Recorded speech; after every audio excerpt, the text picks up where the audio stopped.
Nasa breakup ka, pero hindi mo alam kung paano mo susolusyonan yung problema mo. Maaring nababalitaan mo na siya nga po ay may kausap na, maaring na-update ka na siya nga po ay parang sobrang saya sa mga oras na kayo nga po ay nagdurugo, lumuluha at nahihirapan. Ito po ay very normal. Alam natin na napaka-devastating ng breakup. Matagal ko na pong effectively pinag-aaralan yan at isinishare yan sa mga vlogs natin. Napakarami nating video regarding relationship. Marahil dahil gusto ko pong makatulong sa karamihan kapatid, kaya ko naisipang gawin at i-share ang videong ito mga utol dahil ito po halos yung araw-araw nating na-encounter o nakakadaupang palad sa mga clients natin. Marami din po kasing nagtatanong mga utol kung may pag-asa pa ba or wala na. Katulad na sinabi ko parate, ang ex mo, halimbawa kung siya po ay naging dumper or even siya nga po ay naging dumpy, ay papasok nga po doon sa tinatawag na non-approval stage. Ito yung panahon mga utol na kung saan ipaparamdam niya talaga sa iyo na siya po ay hindi apektado, siya po ay malakas, siya po ay decided sa kanyang naging desisyon.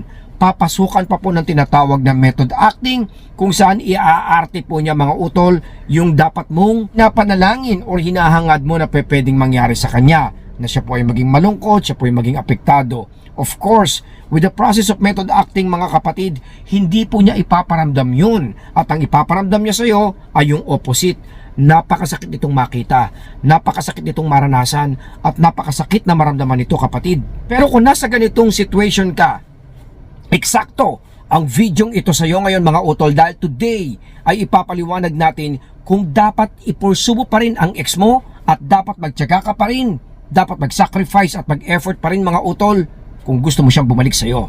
Dahil challenges or emotional struggles ay normal sa isang relationship, even sa iyo o sa kanya mga utol, lalo na kung halimbawa kayo po ay nagkaroon ng legit na relasyon. Alam natin na ito po ay talagang simultaneously ma-experience po natin araw-araw, oras-oras, magiging mahirap sa mga linggo or buwan na daraan ay talagang parang mawawalan ka ng pag-asa.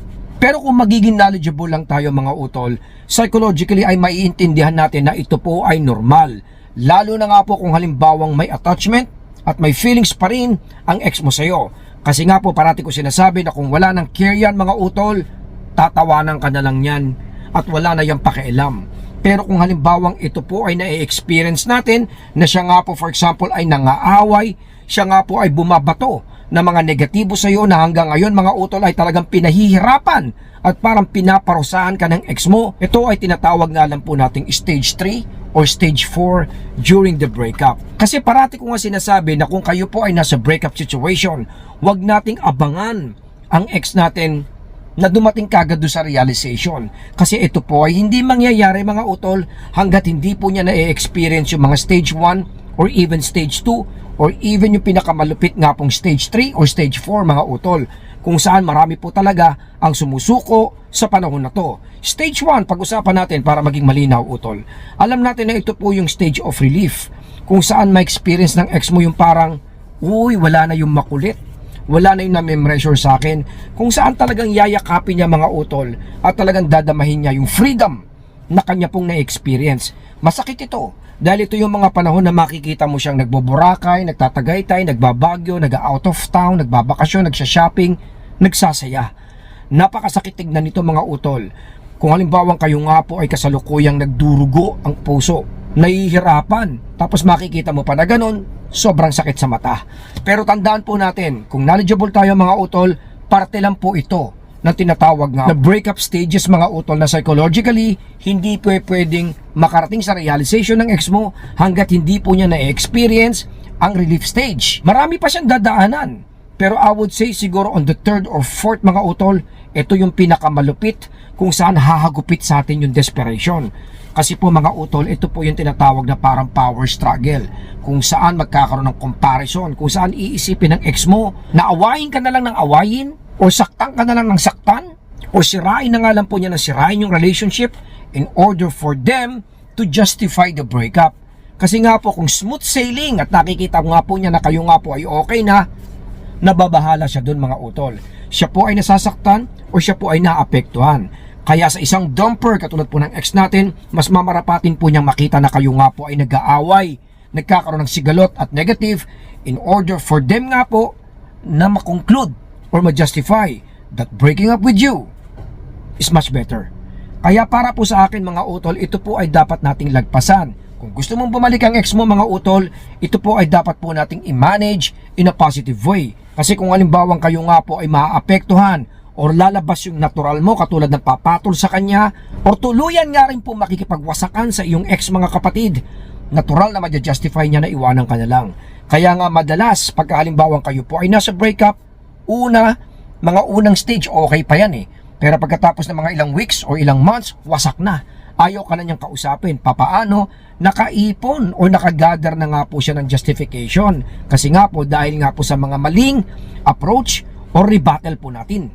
Kung gusto mong bumalik ang ex mo sa'yo, ito po ay dapat nating maintindihan na normal lang. Hindi tayo dapat pumatol dito, hindi tayo dapat magpadala or even matakot kung ito po ay mangyayari. Signs lang ito mga utol na ang ex mo ay nagkakaroon nga po ng emotional struggle or power play. Importanteng ikaw ang gumamit ng tinatawag na method acting sa mga panahon na to. Dahil pagka ito po ay nakita niyang kahinaan natin, mararamdaman po niya mga utol na tayo po ay hindi po deserving. Walang value or less valuable mga utol at isa pa, magiging boost po niya ito para lalong tumaas yung kanyang ego. Kaya nga po sinasabi ko parati sa mga coaching session ko, kung gusto mong bumalik ang ex mo sa'yo, kailangan mga utol maging weak siya.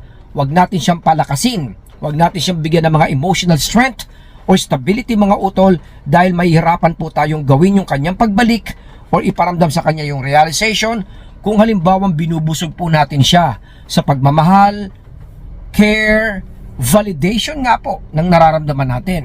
Kaya nga po tinuturo ko pag ito po ay nangyayari, power struggle mga kapatid, kailangan iparamdam mo sa ex mo na kayo nga po ay may power din. Kayo ay very much okay, stable mga utol, emotionally stable sa mga oras na to at wag po tayong papatol. Ito po ay tumatagal lang naman po ng mga 2 weeks. Pagkatapos po ng mga around 10 or 14 days na yan mga utol, kakalma din ang ex mo. Dahil mararamdaman nga po niya na wala na pong power o wala na nga po siyang pinangahawakan. Basic na basic eh. Kunyari nagwawala yung isang tao, inaaway ka, sinisiraan ka, sabihin na nating dinudurog ka during the relationship breakup mga utol. Tapos kayo patol ng patol ng patol ng patol. Natural, hindi tayo makaka-move on na mangyayari po is lalong maiipit po tayo sa problema ng breakup. Gusto niya yon mga utol dahil mas lalo po niyang na-justify yung hiwalayan ninyong dalawa. Ganun lang po kasimple. Pero kung halimbawa nga po kayo nga po ay tumalikod at ipinaramdam sa kanya na okay ka lang, doon niya mararamdaman na wala na nga po siyang kaaway. Doon niya mararamdaman na wala na nga po siyang ka-power struggle. Ano po ang mangyayari pagka nangyari yun mga utol? Psychologically, bababa po yung kanyang ego. Kasi nga po mararamdaman niya na wala naman ng interested doon sa pinangahawakan niya. I would say sa part na to is yung relationship. Kasi nga po mostly ang mga dumper ang pakiramdam nila, sila ang may control. Sila ang may hawak ng relationship. Tayo naman, nagmamakaawa, humahabol at nagsusumamo na ibigay mo na sa akin yung control mo. Pag ito po ay ginagawa natin mga utol, lalo po siyang lumalakas. Katulad na sinabi ko kanina, dapat po ang ex mo ay weak para maibalik mo mga utol. Kaya ang lesson or ang tinuturo natin sa video ito mga utol, huwag tayong maaapektuhan pagka dumating tong stage 3, stage 4 na to kung saan mararamdaman ng ex mo yung power play mga kapatid. Itong struggles na to mga utol ay kailangan po nating malagpasan. Huwag po tayong papatol dito dahil napakalaki ng opportunity or chance na pag ito po ay lumipas ng mga 10 days, 14 days, or sometimes even more than a month mga utol, babagsak po ang ego ng ex mo. At pagka bumagsak ang ego ng ex mo, doon siya magkakaroon ng real understanding, doon siya magkakaroon ng sincere understanding at marirealize din po niya yung kanyang mga pagkakamali. Ito nga po yung pinakahihintay po natin na realization ng ex mo mga utol. Marami po ang nakaka-experience niyan, even sa mga nagpapakoach po sa akin at sa mga nakakaalam po ng ganitong proseso.